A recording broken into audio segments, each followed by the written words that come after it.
अध्यक्ष महोदय, ती रामभक्ताचं ॲफिडेव्हिट करणं, आता भक्ती ही ॲफिडेव्हिटने प्रदर्शित करायची व्यवस्था तुम्ही करायला लागलाय. म्हणजे मला नाही वाटत की असं ॲफिडेव्हिट अयोध्येच्या चंपतराय यांनी दिलं असेल.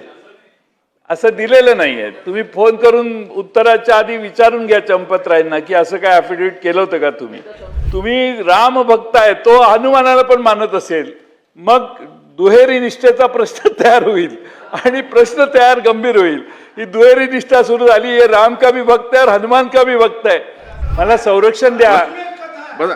या महादेवाचा भक्त राम, महादेवाचा भक्त रामावर बोलूच शकत नाही असा आमचा दावा आहे. सर्व सभागृहाला विनंती होती. नाही ठीक आहे, नाही हा अधिकार आहे, मान्य आहे, आपली गोष्ट मान्य आहे. पण माझंही तुम्हाला सांगणं म्हणजे विनंती करणं एक काम आहे. अध्यक्ष महोदय, बोला. अध्यक्ष महोदय, खास ही चर्चा राम मंदिराची ऐकायला स्वतः उपमुख्यमंत्री मागच्या 12 दिवस नव्हते, पण आज इथे येऊन बसलेले आहेत, रामासाठी आलेले आहेत. यस, आज अध्यक्ष महोदय, आपण अध्यक्ष महोदय रामटेकला आता एक न्यास ट्रस्ट तयार करतोय.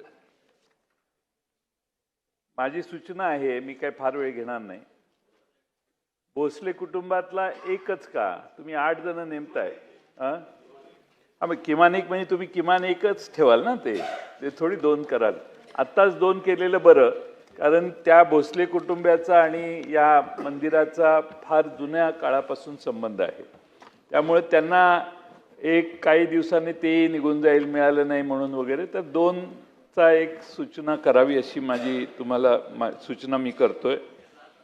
दुसरं अध्यक्ष महोदय, आपण याचं राजकीयकरण करतोय. विधानसभेचे अध्यक्ष आणि रामटेक शहराचे नगराध्यक्ष यांना या ट्रस्टवर घेऊन आपण नरेंद्र मोदी साहेबांनी तिथे खासदार किंवा आमदार ट्रस्टवर घेतलेले नाहीत. तुम्ही त्यांचे पालन करताय, तर त्यातून काहीतरी बोध घ्या.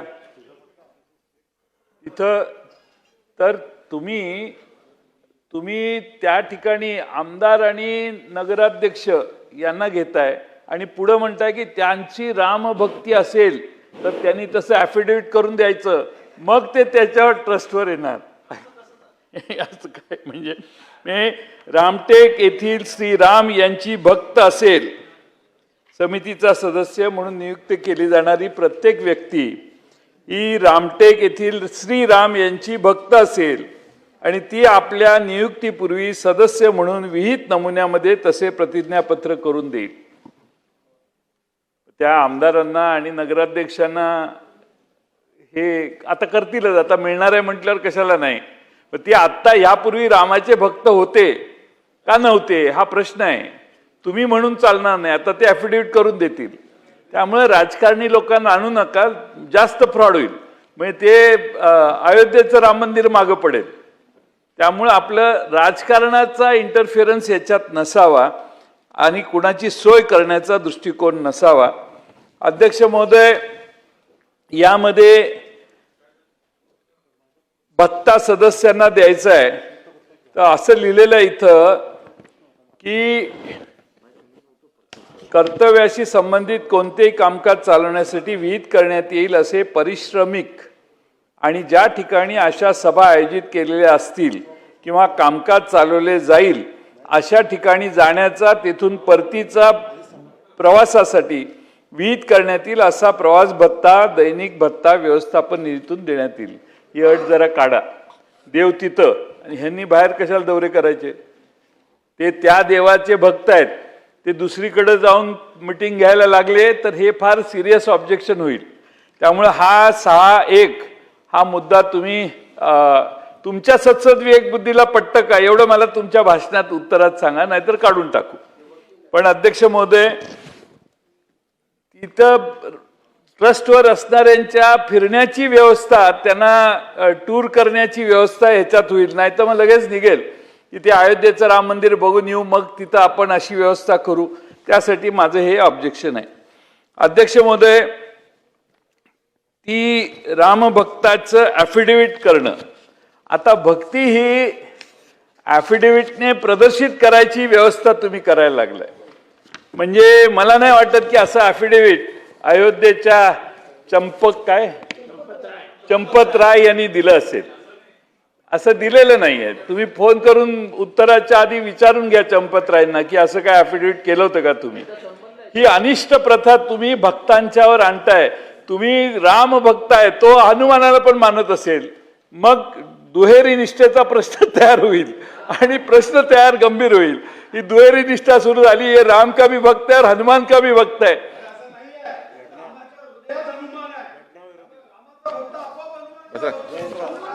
आता काय काय बसून बोलू नका. बोला जयंत पाटील साहेब, बोला बोला.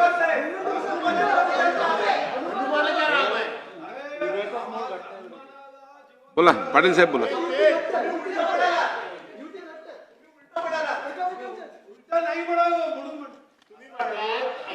बोला जयंत पाटील साहेब, आपण बोला.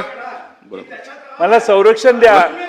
बघा, या महादेवाचा भक्त राम, महादेवाचा भक्त रामावर बोलूच शकत नाही असा आमचा दावा आहे. बोला बोला. हा महादेवाचा भक्त आहे, तो रामावर कसा बोलू शकतो.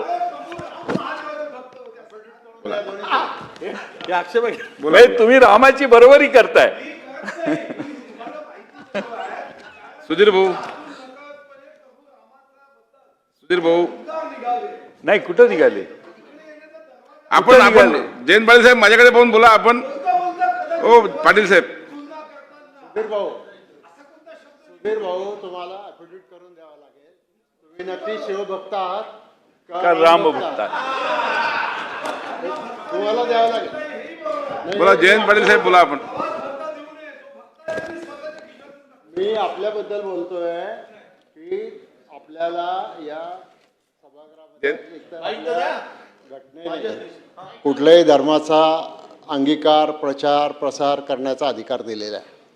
आता असं असताना आपण ज्या वेळेला एखादा ट्रस्ट निर्माण करतोय त्यावेळेला जर या अटी घालायला लागलो आणि त्याच्यात आपण ॲफिडेव्हिट मागायला लागलो तर तुमच्यासारख्याची पंचायत अशी होईल की तुम्ही शिवभक्त आहात आणि आता तुम्ही जर समजा शिवभक्त म्हणून ॲफिडेव्हिट करून दिलं.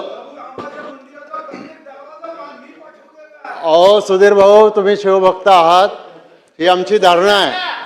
आणि जयंत पाटील साहेब, आपण बोला ना. जयंत पाटील साहेब, तुम्ही जर शिवभक्त असल्याचं ॲफिडेव्हिट करून दिलं तर मग रामाचं हे तुम्हाला घेणार नाही आणि तुम्हाला थांबवण्यासाठी ही प्रोव्हिजन आहे. चला ठीक आहे. बोला जयंत पाटील साहेब, बोला. म्हणजे अध्यक्ष महोदय, आता मी रामभक्त आहे खरं म्हणजे घटनेच्या विरोधीचे हे सगळं बिल आहे. असं कसं म्हणू शकता की मी या देवाचा भक्त आहे, ह्या देवा, असं घटनेत सर्व धर्म समभाव अशी आपली घटना आहे. ती घटना बदलायचा प्रयत्न केल्यावर काय होतं हे तुम्हाला माहिती आहे. त्यामुळे सर्व धर्म समभावपणा जो आहे तो सर्व धर्म समभावाला छेद देण्याचं काम या तुमच्या बिलात होतंय. अध्यक्ष महोदय, या ठिकाणी आपल्या सगळ्या कामात 19(2) कलम आहे. निधीत जमा होणाऱ्या अर्पण वस्तू, दक्षिणा, भोग किंवा भेट वस्तू किंवा यासारखे तत्सम वस्तू, मग त्या रोख रकमेच्या किंवा वस्तूच्या स्वरूपात असोत, गोळा करण्याची योग्य ती व्यवस्था करील आणि कार्यकारी अधिकाऱ्यास पुढील अधिकार असतील. अध्यक्ष महोदय, अयोध्येला जे झालं त्यापासून बोध घेऊन जरा अभ्यास करून तिथं नक्की कशी चोरी झाली हे बघून तशी चोरी इथं होणार नाही याची प्रोव्हिजन करून पुढच्या अधिवेशनात हे बिल आणा. फुल प्रूफ अभ्यास केलाय. एसआयटीचा रिपोर्ट यायच्या आधी कसा केला तुम्ही अभ्यास? एसआयटीचा रिपोर्ट यायच्या आधी तुमचा अभ्यास झाला. हीच तर प्रॉब्लेम आहे सगळा. त्यामुळे अध्यक्ष महोदय, माझी विनंती आहे, आपणच आदेश द्या ना की हे बिल आणा, पण तिकडं कशी चोरी केली चोराने याचा अभ्यास करून तशी चोरी या रामटेकला होणार नाही याची व्यवस्था करण्याची प्रोव्हिजन असली पाहिजे. दानपेटीच्या समोर CCTV असला पाहिजे, दानपेटी उघडली की CCTV असला पाहिजे, जिथं पसरणार आहे दानपेटीचा सगळी नाणी नोटा वगैरे तिथं CCTV असला पाहिजे आणि त्याची मोजणी करण्याच्या पद्धती याचं काहीच आपण याच्यात उल्लेख केला नाही.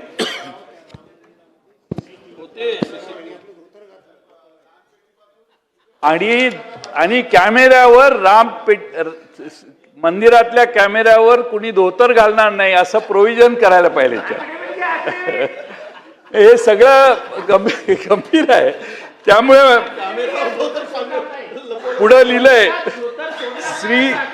श्रीराम मंदिर देवस्थान विश्वस्त व्यवस्था निधी या नावाने संबोधला जाणारा स्वतःचा निधी असेल विश्वस्त व्यवस्थेकडे आणि तो निधी श्रीराम यांच्या नावाने निहित असेल. याचा अर्थ मला सांगा. श्रीराम यांच्या नावाने निहित असेल, निहित म्हणजे काय याचा अर्थ द्या. निहित हा शब्द जरा मराठी कमी आम्हाला येत असल्यामुळे जरा निहित म्हणजे काय ते एक स्पष्टीकरण द्यावं. आणि अध्यक्ष महोदय, पैसा, जड जवाहरे, सोने, चांदी, रत्ने, पात्रे, भांडी, वस्तू, देवस्थान विश्वस्त व्यवस्थेची इतर जंगम मालमत्ता जशी येईल, माझी सूचना आहे, जशी येईल तसे त्याच दिवशी रजिस्टरमध्ये आलं पाहिजे. त्याच दिवशी तुम्ही ते सगळं गोळा करून मग सोयीनं जर रजिस्टरमध्ये आणलं तर चोरी होण्याचा संभव आहे. आता राम मंदिरातही चोरी होऊ शकते हे अखिल भारताला आता मान्य झालेलं आहे. त्यामुळे इथं रामटेकच्या राम मंदिराला कुणी चोरी करू शकणार नाही याची व्यवस्था तुम्ही करावी एवढी विनंती करतो. सभागृहात जास्त वेळ आपला घ्यायचा नाही, पण आपण माझी विनंती अध्यक्ष महोदय की हे महत्वाचं बिल आहे.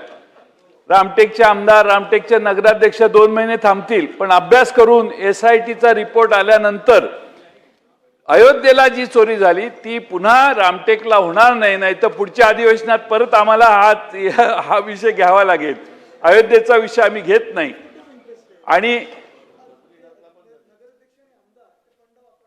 आणि त्यामुळे अध्यक्ष महोदय दुसरं त्यात एक प्रोव्हिजन करा. राम मंदिराची जी क्षेत्र आहे त्याच्या बाहेर तिथल्या आमदार आणि नगराध्यक्षांना पैसे वापरता येणार नाहीत त्या ट्रस्टचे. हे करा, नाहीतर रामटेकच्या एखाद्या वॉर्डातला रस्ता करायला ह्या ट्रस्टमधून पैसे घेऊन जाईल तिथला नगराध्यक्ष. त्यामुळं तुम्ही ही प्रोव्हिजन करा, नाहीतर काय लूज असतं सगळंच कामाला लागतात आणि त्यांना तुम्ही ट्रस्टमध्ये प्रवेश देताय म्हटल्यावर काहीही होऊ शकतं. आणि म्हणून माझा या बिलाला शाळेला बाकीच्यांना हे जे आहे ते ती कमिटी ठरवणार, शाळांना इतरांना जे निधी गोळा होईल तो बाहेर खर्च करायला त्यांना अधिकार दिलेले आहेत असं दिसतंय. त्यामुळे हे सगळं ऑब्जेक्शनेबल आहे. अजूनही सरकारने विचार करावा. रामाचा प्रश्न आहे. राम हा आपल्या सगळ्या देशाला रामराज्य आणण्याच्या कल्पनेतला आपला राम आहे. आणि म्हणून अयोध्येचा राम तुम्ही सांगितलंय, अयोध्येचे भक्त आहेत ते म्हणते तिकडे दार पाठवलं अयोध्येला, ते इकडच्या रामाचे भक्त होऊ शकत नाहीत. कारण तुम्ही असं लिहिलंय याच्यात की रामटेकच्या रामाचा भक्त असला पाहिजे असं त्यात लिहिलेलं आहे, ऍफिडेव्हिट केलं पाहिजे म्हणून. त्यामुळं अशा जरा थोड्या त्रुटी आहेत, गडबड आहे. आणि त्यामुळे माझी विनंती आहे की हे बिल जॉईंट सिलेक्ट कमिटीकडे पाठवावं. सरकारला थोडासा वेळ मिळेल आणि पूर्ण विचारांती आपण हे बिल मांडावं पुन्हा, अशी माझी विनंती आहे.